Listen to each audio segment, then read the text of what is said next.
त्यात यवतमाळ जिल्ह्यातल्या नेर शहरामध्ये एक तरुण आहे, त्या पंचक्रोशीत जांभा म्हणून ओळखतात. एकतर हा बिचारा, त्याचं काय घरदार आहे की नाही, त्याच्या मागे कुटुंब आहे की नाही याबद्दल कुणाला माहिती नाही. पण हा घरदार नसल्यामुळे कधी मंदिरात झोपतो, कधी कुठल्या तरी सार्वजनिक आरोग्य जे केंद्र आहे त्या केंद्राच्या ओसरीत झोपतो. म्हणजे याचा असा ठावठिकाणा नाही. असा हा तरुण निवडणुकीला उभा राहतो. नेर शहरातून निवडणूक जिंकून येतो, एकही रुपया खर्च न करता.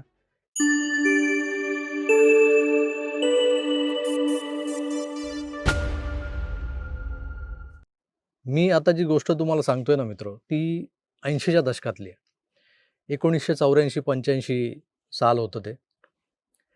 माझं वय अवघं 10-11 वर्षाचं आणि त्यात मी माझ्या वडिलांसोबत शिवसेनेच्या उमेदवाराचा जो काही प्रचार सुरू होता, महानगरपालिका निवडणुका होत्या आणि त्या प्रचारासाठी ज्या काही गोष्टी कराव्या लागायच्या शिवसैनिकांना, त्यात अगदी A3 साईजची जी पोस्टर असायची, कागदी पोस्टर, ती खळ बनवून म्हणजे गव्हाच्या पिठाची खळ बनवून ब्रशने त्याच्या मागे ती लावून भिंतींवर चिटकवण्यापासून भिंती रंगवणं, सफेद चुन्यानं आधी भिंती रंगवल्या जायच्या आणि त्याच्यावर मग नीळ आणि गेरू या 2 रंगांनी एखादा पेंटर किंवा सुवाच्य अक्षर असलेला जो कोणी शिवसैनिक असायचा, तो मग त्या उमेदवाराचं नाव, शिवसेनेचे तरुण तडफदार कार्यतत्पर उमेदवार सो अँड सो यांनाच प्रचंड बहुमतानं विजय करा आणि निशाणी जी असायची, मला वाटतं त्यावेळेला निशाणी हे धनुष्यबाण जे आता मिळालं आहे शिवसेनेला, ते नव्हतं. तर मला नीटसं आठवत नाही 1984-85ला ज्या निवडणुका झाल्या, त्यात काही मंडळींना मला वाटतं उगवता सूर्य ही निशाणी मिळाली होती, काहींना रेल्वे इंजिन ही मिळाली होती.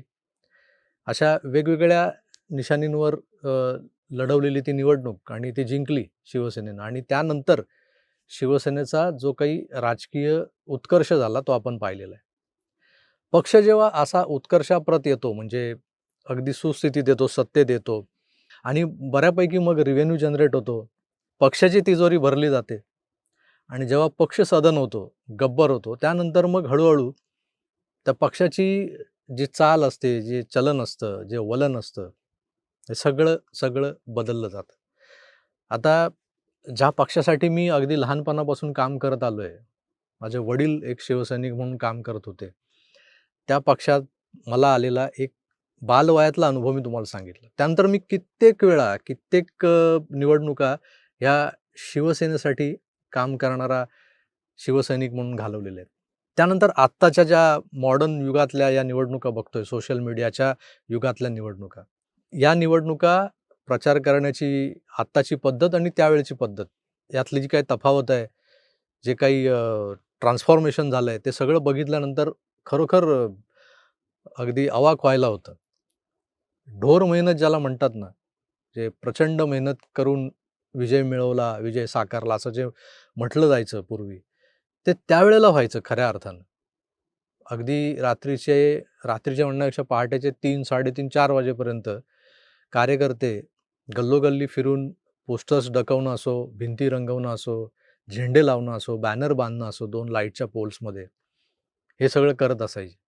त्यानंतर दिवसा उजेडी जो प्रचार असायचा, उमेदवार सकाळी घराबाहेर पडायचा आणि मग दारोदारी जाऊन केला जाणारा प्रचार असायचा. या सगळ्या प्रचाराच्या पार्श्वभूमीवर आत्ताचा डिजिटली प्रचार हा उजवा ठरत असला, तरी तो अगदी सोपा झालेला आहे. म्हणजे तुमच्या कीबोर्डवरच्या एका कीला तुम्ही प्रेस केल्यानंतर, एंटर मारल्यानंतर ज्या पद्धतीनं तुम्ही लाखो लोकांपर्यंत पोहोचता, ते पोहोचणं पूर्वी किती अवघड होतं. आणि हेच जे काही मी जे ट्रान्सफॉर्मेशन जे बोलतोय, त्यामुळं पक्षाचा चेहरा-मोहरा बदललाय. त्याचबरोबर कार्यकर्त्यांची मानसिकता बदलली आहे. आज कार्यकर्ता कुठल्याही विचारधारेला मांडणारा कार्यकर्ता हा त्या विचारधारेबद्दल असलेलं आकर्षण किंवा त्या विचारधारेप्रती असलेली बांधिलकी यामुळे त्या पक्षाकडे आकर्षित होतोय, असं जर कोणी सांगत असेल, तर त्यावर मी फक्त 50% विश्वास ठेवतो. 50% विश्वास ठेवत का नाही? तर आजचे सगळे कार्यकर्ते हे व्यावसायिक झालेले आहेत. प्रोफेशनल पार्टी वर्कर्स झालेले आहेत. प्रत्येकाला त्या पक्षात आपलं काय भलं होणार आहे, हे दिसतंय आणि त्यानुसार तो तिकडे धावतोय. हा झाला कार्यकर्त्यांचा जो काही एक ट्रेंड आहे, राजकीय पक्ष जॉइन करण्याचा किंवा राजकारणात येण्याचा. राजकारण हे आता एक सोप्या पद्धतीचं व्यावसायिक कुरण झालं, की इथं गेल्यानंतर, नगरसेवक झाल्यानंतर मला कसं गाईसारखं, गाईच्या वासरासारखं चरता येईल. मग त्यानंतर आमदार झाल्यानंतर कसं गेंड्यासारखं मला सगळं आपल्या कवेत घेता येईल. हत्तीसारखं सोंड मारून सगळं उद्ध्वस्त करता येईल. ह्या सगळ्या कल्पना आहेत ना, या त्या छोट्या-छोट्या कार्यकर्त्यांच्या मनात कुठेतरी सुप्तपणे दडलेल्या असतात. त्यामागे त्यांची जी काही जडणघडण होत असते, त्यांच्यावर जे काही प्रभाव पडत असतात, ते त्यांच्या सीनियर्सचे असतात. आता बघा ना, एक साधा गटप्रमुख, शाखाप्रमुख पायात पॅरागॉनचे स्लीपर घालून माझ्यासमोर मी अनुभवलेलं एक उदाहरण सांगतोय. ज्याच्या पायात पॅरागॉनची स्लीपर असायची, जो खटारा झालेल्या RX 100 हा मॉडेल असलेल्या यामावरून कसाबसा यायचा आणि त्याची गाडी आली की कळायचं की हा आलाय. मी नाव मुद्दाम घेत नाही, पण त्याला कळेल मी कोणाबद्दल बोलतोय आणि गोरेगावातल्या अनेकांना कळेल की मी नेमकं कोणाबद्दल बोलतोय. त्या गाडीचा जो आवाज यायचा, ते इंजिन असं बकवास झालं होतं. त्यामुळे कळायचं कोण आलंय. हाच माणूस नंतर नगरसेवक बनल्यानंतर म्हणा किंवा त्याला इतर जी पदं पक्षाच्या कृपेनं मिळत गेली आणि त्यानंतर जो गब्बर झाला, तो आज फॉर्च्युनरमधून फिरतोय. आज त्याचे मुंबई उपनगरात 4-5 म्हणजे जे ज्ञात आहेत इतके फ्लॅट्स आहेत, शॉप्स आहेत भाड्याने दिलेले. त्या भाड्यातून त्याच्या पुढच्या 4 पिढ्या सहज बसून खातील, इतकी माया जमवलेली आणि हे सगळं जेव्हा एक सामान्य कार्यकर्ता बघत असतो, हे ट्रान्सफॉर्मेशन बघत असतो, रंकाचा राव झाला, हे प्रत्येकाला वाटत असतं, की मलाही रंकाचं राव व्हायचं आहे आणि त्यातून आजचं जे राजकारण आपल्याला दिसतंय ना, ते असं बहरत, फुलत, फळत गेलेलं आहे. आणि त्यासाठी आपण कुणाला असं दोषी धरू शकत नाही. कारण हे तर दुनिया की रीत आहे असं म्हणावं लागतं. आपल्यासमोर जर कोणीतरी भरल्या ताटात बिर्याणी, तंदुरी, चिकन टिक्का असे विविध पदार्थ घेऊन ताव मारत असेल आणि तुम्हाला कोणीतरी एक वडापाव साधा हातात आणून दिला, तर तुम्हाला जो अ, विषाद तुमच्या मनात दाटतो त्यावेळेला, जे वाईट वाटतं ना, ते वाईट वाटू नये यासाठी तो कार्यकर्ता ज्या पद्धतीनं प्रयत्न करतोय, त्यालाही एक दिवशी चिकन टिक्का, चिकन बिर्याणी खायची असते. म्हणून तो आता स्मार्टली वागायला लागलाय. सोशल मीडियाचं जग आहे, डिजिटल युग आहे. त्यामुळे तो स्मार्टली वागतोय. प्रयत्न तेच आहेत. सगळ्यांना ध्येय जे गाठायचं आहे, ते ध्येय जे काय आहे ते क्लिअर आहे. आणि असं असताना एका बाजूला जे राजकीय पक्ष आहेत, त्या पक्षांची अवस्था काय झालेली आहे? या सगळ्या पक्षांना निवडणुकांपूर्वी सर्व्हे घ्यावे लागतात. सर्व्हे घेतल्यानंतर त्यांना अंदाज येतो, की आपली ताकद कुठे आहे? आपण कुठे कमी पडतोय? कुठे फटका बसू शकतो? आता मुंबई महानगरपालिकेचा विचार केला तर अनेक बड्या पक्षांनी म्हणजे जवळपास सगळ्याच निवडणूक लढवणाऱ्या पक्षांनी सर्व्हे केले होते. प्रत्येकाला आपापली गल्ली बोळातली आपली ताकद ही कळून चुकलेली आहे या सर्व्हेमधून. त्यानंतर ज्या पद्धतीनं निवडून यायचं हे एकच ध्येय डोळ्यासमोर ठेवलेले हे राजकीय पक्ष, सत्ता मिळवायची हेच अंतिम सत्य असल्यासारखं वागणारे हे राजकीय पक्ष, आयाराम गयाराम संस्कृतीला कसे जवळ करतायत. म्हणजे जो निवडून येऊ शकतो, ज्याची ताकद आहे, अशा लोकांना गोळा करण्यासाठी जो जीवाचा आटापिटा करतायत आणि त्यात मग हे जे कार्यकर्ते आहेत, ज्यांना सतरंजी उचले म्हटलं जातं. आता गावखेड्यात सभा व्हायच्या मोठमोठ्या, त्यावेळेला सतरंज्या अंथरल्या जायच्या. त्यासाठी हे सतरंजी अंथरणारे कार्यकर्ते हे कायमस्वरूपी सतरंजी उचले म्हणून फेमस झालेले आहेत. पण शहरी भागात इतर ठिकाणी लाईटच्या पोलवर चढून बॅनर बांधणारा, झेंडा लावणारा, पोस्टर डकवणारा, भिंती रंगवणारा कार्यकर्ताही या सतरंजी उचल्यांच्या श्रेणीत येतो. हे आपण लक्षात घेतलं पाहिजे. या सगळ्या प्रामाणिक, अप्रामाणिक कार्यकर्त्यांच्या जथ्याला कुठे ना कुठे निवडणुकीच्या दरम्यान नाराजीला सामोरं जावं लागतं. कारण पक्ष काय करतो, तर आता ऐन-केन प्रकारेनं आपल्याला या निवडणुका जिंकायच्या आहेत म्हणून जिंकण्याची क्षमता असलेल्या लोकांना आपल्याकडे घेण्याचा प्रयत्न करत असतो. ही आत्ताची पद्धत झाली. पूर्वीच्या काळी असं नव्हतं. 1-2 दशकापूर्वी तरी असं वातावरण नव्हतं. माझा पक्ष आहे आणि माझा कार्यकर्ता आहे. त्याला मला संधी द्यायची आहे आणि त्याला निवडून आणण्यासाठी मला प्रामाणिकपणे प्रयत्न करायचे. पक्ष त्याच्या मागे ठामपणे उभा राहतोय. तो त्याच्या प्रचाराच्या पद्धतीनं, त्याच्या जनसंपर्कानं आणि त्याच्यावर जनतेचा बसणारा विश्वास किंवा न बसणारा विश्वास, यामुळे तो जिंकायचा किंवा हारायचा, याचा कुणाला खेद ना खंत असं काही नव्हतं. जिंकला उत्तम, हरला पुढच्या वेळेला जिंकशील किंवा दुसरा कोणीतरी जिंकेल, ही भावना होती. आता काय झालंय तर कोण जिंकू शकतो, मग तो कुठल्याही विचारधारेचा का असेना, कुठल्याही पक्षातला का असेना, त्याची पार्श्वभूमी कुठली का असेना, तो समाजात त्याला कोणी भाई, कोणी गुंड, कोणी आप्पा, कोणी अण्णा, कोणी तात्या, कुठल्याही नावाने ओळखत का असेना, आणि त्या व्यक्तीबद्दल समाजातल्या माय-भगिनींच्या मनात नेमकं काय चाललंय, ज्येष्ठांच्या मनात नेमकं काय चाललंय, त्याची प्रतिमा काय, तो गल्लीतून जेव्हा निघतो तेव्हा पोरीबाळी तोंड लपवून का पळतात किंवा ज्येष्ठ असे त्याला बघून थरथर का कापतात, हा विचार कधी कोणी करत नाही. तो राजकीय पक्ष हाच विचार करतो, की हा कोणी का असेना, पण त्याला जर मी माझ्या जवळ घेतला तर तो निवडून येईल आणि तो निवडून आला तर माझी एक जागा वाढेल, माझं संख्याबळ वाढेल. या एकाच धोरणानं आज महाराष्ट्रातले काय भारतातले जवळपास सगळेच पक्ष अशा लोकांना जवळ करायला लागले. पूर्वी ही संस्कृती काँग्रेसची होती असं म्हटलं जायचं. आता ही संस्कृती सगळेच राजकीय पक्ष आत्मसात करून बसलेले आहेत. हे जे काही इन्कमिंग चालू आहे, पक्षप्रवेश चालू आहेत. त्या पक्षप्रवेशामुळं सतरंजी उचले इतके अस्वस्थ झालेले आहेत, की मग त्यांच्या Facebookवरच्या पोस्ट, सोशल मीडियावरच्या पोस्ट वाचल्या, की असं काळजाला भोकं पडतात, नाही का? असं बोलायचं असतं. कशाला भोकं पडतील हो? हे सगळे सतरंजी उचले कुठल्यातरी ध्येयधोरणानं राजकीय पक्षात आलेले आहेत. सध्या कीबोर्ड बडव्यांच्या भूमिकेत असलेले बरेच लोक कुठेतरी आस लावून बसलेत, की पुढच्या निवडणुकीत मला नगर परिषदेला उभं करतील, त्यानंतर मला पालिकेला उभं करतील, कधीतरी मी आमदार बनेन, कधीतरी मी या राज्याचा मुख्यमंत्री बनेन. काही हरकत नाही, वाईट नाही. अशा अशा अपेक्षा असणं वाईट नाही. सगळ्यांनी मोठं व्हायचं असतं आणि सगळ्यांना मोठं व्हायची संधी मिळायला हवी, या मताचा मीही आहे. पण मित्रहो, ही संधी मिळत नाही, संधी डावलली जाते, बाहेरून कोणीतरी आयात केला जातो, तेव्हा या सतरंजी उचल्यांचं रक्त खवळतं, सळसळतं आणि मग प्रतिरोध होतो. जसं नाशकात आपण भारतीय जनता पक्षात जो पाहिला, की गिरीश महाजनांची जी काही मनमानी तिकडे सुरू आहे, त्या गिरीश महाजनांना काही निष्ठावंतांनी घेराव घातला, धक्काबुक्की करण्याचा प्रयत्न केला. तसाच प्रकार इतर सगळ्याच पक्षांमध्ये होताना दिसतोय. राष्ट्रवादीत काय चाललंय? ते प्रशांत जगताप पुण्याचे. तर त्यांनी तर अगदी विचारधारा आणि मग आमची मतं पटत नाहीत, आम्ही एक ध्येय घेऊन फारकत घेतली होती. मग त्यांच्याबरोबरच कसं जायचं? म्हणून मग मी बाहेर पडतो. असं ते म्हणून पक्ष सोडून बाहेर आले.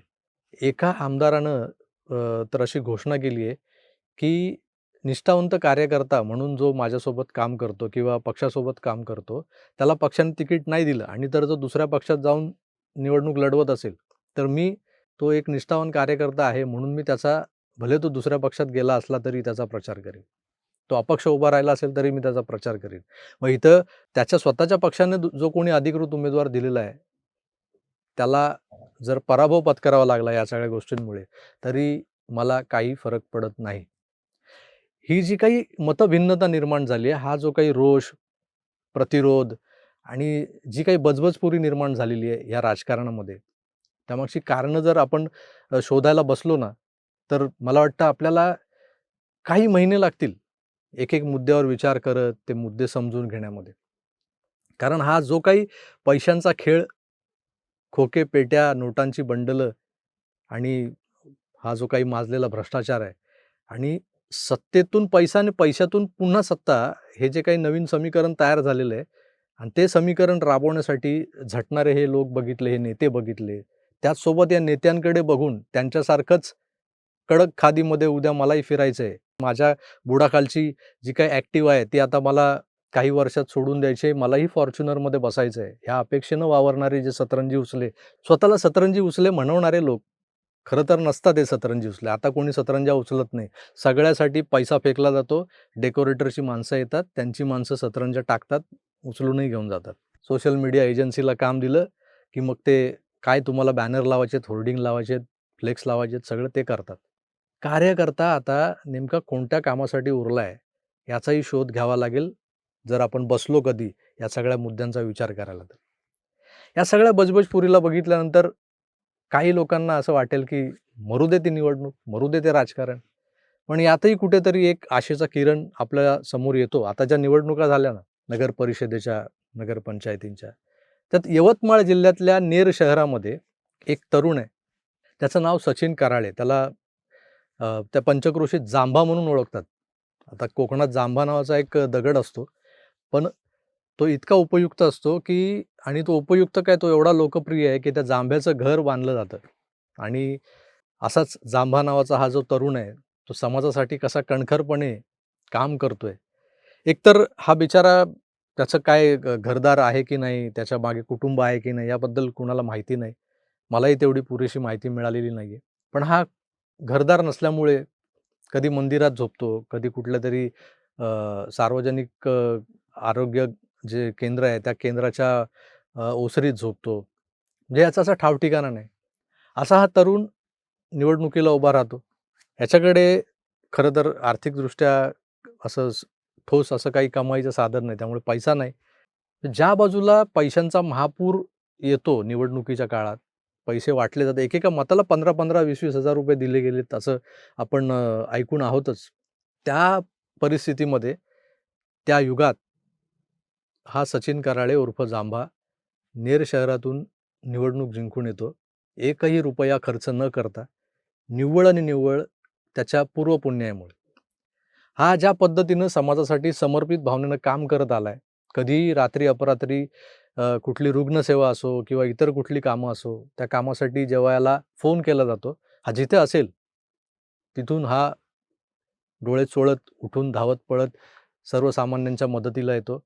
हा काही नगरसेवक नाही, आमदार नाही, कुठल्या पक्षाचा कार्यकर्ता नाही.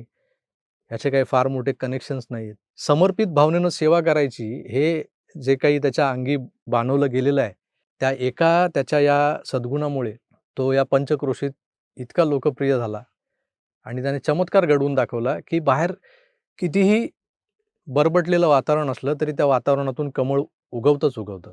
ते चिखलातून जसं एखादं कमळ उगवतं. आता या कमळाचा भारतीय जनता पक्षाशी संबंध लावू नका. भारतीय जनता पक्ष आणि इतर सगळे राजकीय पक्ष सध्या काय मारामाऱ्या करतायत, हाणामाऱ्या करतायत, ते आपण पाहतोय. त्यामुळं मी एक उदाहरण, एक उपमा म्हणून सांगितलं, की चिखलातून कमळ उगवतं. तसं हे यवतमाळमध्ये नेर शहरात एक कमळ उगवलंय. त्याचं नाव आहे सचिन कराळे. सत्तेचा भस्मासूर एका बाजूला असा मदमस्त अवस्थेत आपल्या समोर येत असताना, कुठेतरी आशेचा किरण या सचिन कराळेच्या माध्यमातून आपल्या समोर आलाय. हेही नसे थोडके असं म्हणावं लागेल.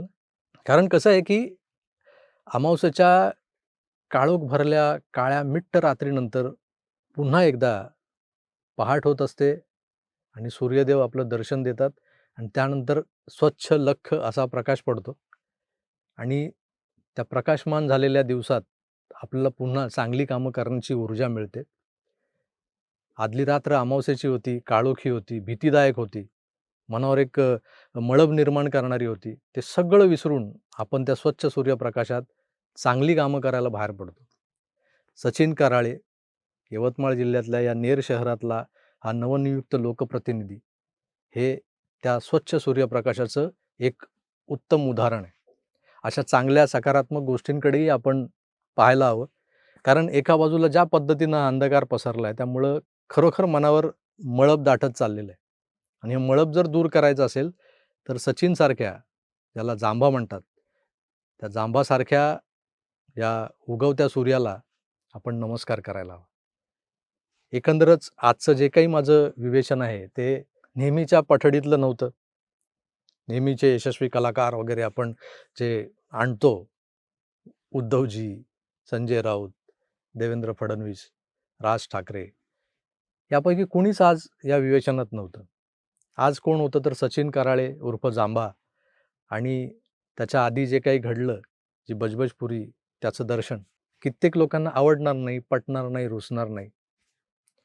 ज्यांना पटेल त्यांनी मनावर जरूर घ्यावं आणि जर पटलं असेल, तर हे जे विवेचन आहे, ते तुमच्या मित्रपरिवारात फॉरवर्ड जरूर करावं. मी तुर्तास इथेच थांबतो. तुमची मतं अर्थात कमेंट्समधून जरूर व्यक्त करा. पुन्हा भेटूच, तोवर आपली काळजी घ्या आणि पाहत राहा आपलं आवडतं यूट्यूब चॅनल आकार DG9. धन्यवाद. नमस्कार.